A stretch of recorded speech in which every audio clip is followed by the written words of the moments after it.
It's finally time to rejoice, everyone. Pikmin 3 finally has a release date. It's going to be hitting North America August 4th. Ugh, man, that's like 3 months away, isn't it?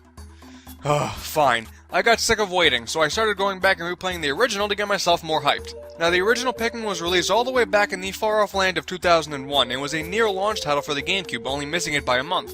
And I never got around to playing it. I was too busy at the time playing Super Monkey Ball, Luigi's Mansion, and Melee, which actually released the same day as Pikmin. Certainly not Nintendo's brightest idea to release that with Smash Brothers. The only exposure I had to Pikmin was actually a trailer that was in Luigi's Mansion's options menu.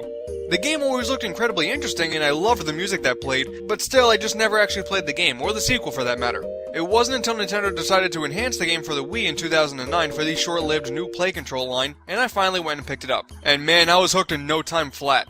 So for those of you out there who don't get all the hype for the upcoming third game, let's start with the adventure that started it all. Pikmin tells the story of Captain Olimar, a space pilot who goofs up, hits an asteroid, and crashes onto an unknown planet. After he regains consciousness, he sees his spaceship has lost a ton of its parts and it's now a wreck, but he stumbles upon a red ship-like thing that he calls an onion, which, I guess sure, I kinda can see the resemblance. Then it shoots out a red plant-like creature that he names the Pikmin, since their shape reminds him of his favorite Pik brand of carrots. Okay, Olimar likes vegetables. I got it. After finding out you can easily grow more Pikmin thanks to colored pellets, you find your ship's motor, and with your newfound power of forcing the Pikmin to do your bidding, you get it back to your ship, and you have to find the remaining 29 ship parts. And the kicker is, due to the planet's atmosphere, you only have 29 more days to do so. You see, it's not all bad. 29 days to find 29 parts? Not everyone can be so lucky. And there's nothing else in the way of story development throughout the entire game, so that's pretty much it. But hey, did you know that Olimar's name in Japanese backwards is Mario? Hey, you see, Nintendo's cleverer than we thought. Now, Pikmin is a real-time strategy game. You take Olimar to the field with an army of 100 Pikmin, and you have 3 different types to work with. They are the red ones that are the strongest and invincible to fire, the yellows that can be thrown super high and use bomb rocks, and the blues that can breathe underwater. And their power and running speed is determined by either a leaf, flower bud, or grown flower on their head. You can either level them up by finding nectar around the area, which is the best way, but you can also leave them underground when you plant them and it'll just grow over time. Something that I'm pretty sure nobody ever does. And as I said before, you can grow your population at any time, which is awesome because you will be losing a ton of them throughout your adventure. You can do so by having them carry colored pellets back to their respective onions, or you can literally kill the wide array of different insects and wildlife and use their carcasses instead. Every enemy has a specific way you should attack them, but it really just boils down to throwing your Pikmin at them so they can headbutt them to death. Just another quote-unquote kiddie game by Nintendo where you literally kill everything around you. Man, they're just full of crazies over there. Of course, the main goal is to explore each of the 5 areas for your ship parts. Firstly, there's the impact site where the adventure began. It's a small area that's virtually impossible to lose any Pikmin on, though there are 2 optional bosses here that show up starting on day 8. But here's the thing, I'm so fast at beating this game now, I finish impact site by day 7, so I never have to see these guys ever again. Yeah, I have skills, I know. There's the final trial, which houses the final boss and ship part, but then there are the 3 main levels, which are the bulborb-filled Forest of Hope, the dark and dreary Forest Navel, and the colorful and aquatic Distant Spring. These are the areas that you need to learn the world around you and use your Pikmin to your best advantage to fend off against the pretty powerful wildlife and get your ship parts back safely. Now, I love the wide variety of different enemies for one. They all have these really awesome designs to them and have their own little personal annoyances that'll make you hate them all equally. Well, except for the swooping snatch bug, they are the worst species of all time. Then for ship parts, there are a few that you get from legitimate puzzles, ones that you get for taking down huge bosses, and many you just get for clearing your pathway between it and your ship. And my favorite part of the game is actually taking down the huge bosses. There's just something about being so small and making mincemeat out of something so big that's just so satisfying. Yeah, you'll lose plenty of Pikmin in the process, but they're easily replaceable, so who cares? Oh wow, that sounds really evil when you say it out loud, doesn't it? Well. Each in-game day is around 13 to 14 minutes long, and in that time you need to play very strategically. How you tackle the world around you is entirely up to you, so subsequent playthroughs could be totally different. Do you want to spend the day clearing the area of enemies, or do you want to grind so you have a ton of Pikmin for backup?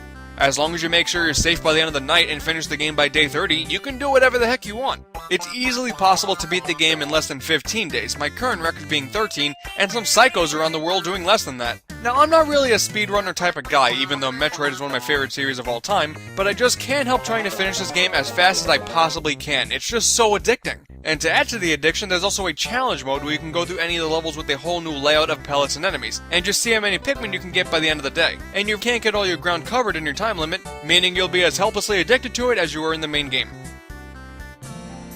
But of course, there are a few negatives to get out of the way. For one, there is a ton of waiting. When you have your Pikmin taking down doors or building bridges, it just takes a while for them to finish. I know it bothers a lot of people, but it doesn't really bother me. When I'm playing the game, there is no downtime. I'll put half of my crew to build stuff and take half to explore. I am always moving. The way I see things, there is some waiting time, but there's never any downtime, if that makes any sense. Next, and this is totally annoying, but the Pikmin are idiotic beyond belief. There are so many times where they will either do what you don't want them to, or don't do what you do want them to. Like you'll suddenly lose control of 5 of them if they run past grass that can hold nectar in it. And the whistle doesn't always grab them back to you in one blow, which yeah, could be very frustrating at times. You can't technically avoid many of these things though, but by doing things like randomly disbanding your crew so they don't get in the way, something that you wouldn't really do otherwise. But one thing that you can't avoid, and I shouldn't even have to mention this because this should never be a thought in a game developer's mind, but the Pikmin can actually occasionally trip. Meaning you could just be walking and boop, Pikmin down. Do I even need to say anything about this? Don't make characters trip, especially when you can't directly control them. Why did they even consider that a concept for the game? No, it should never even be a thought. Alright, can I please just go back to my happy place?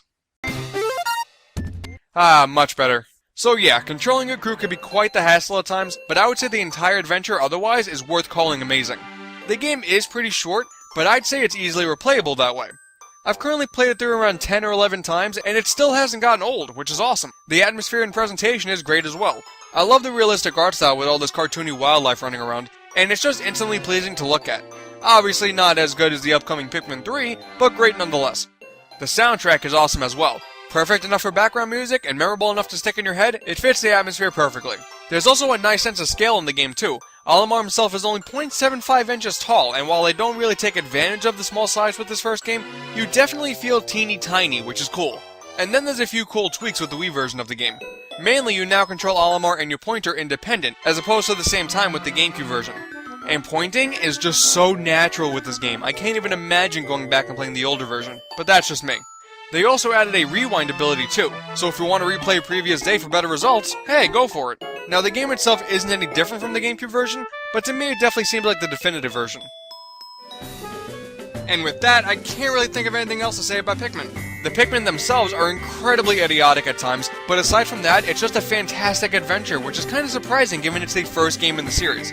Usually first games have glaring problems that show up over time, but it's actually held up incredibly well. It's charming, innovative, colorful, and so addicting, and whether or not you pick it up for the GameCube or Wii, it's worth adventuring through whether or not you have before. And I mean really, at this point you might as well. I mean, we do have 3 more months until Pikmin 3 comes out. Ugh. But hey, not next time, but soon I'll be taking a look at the very expensive sequel, Pikmin 2. But hey, before I go, believe me, I knew I couldn't end this without doing something a little bit special. Enjoy.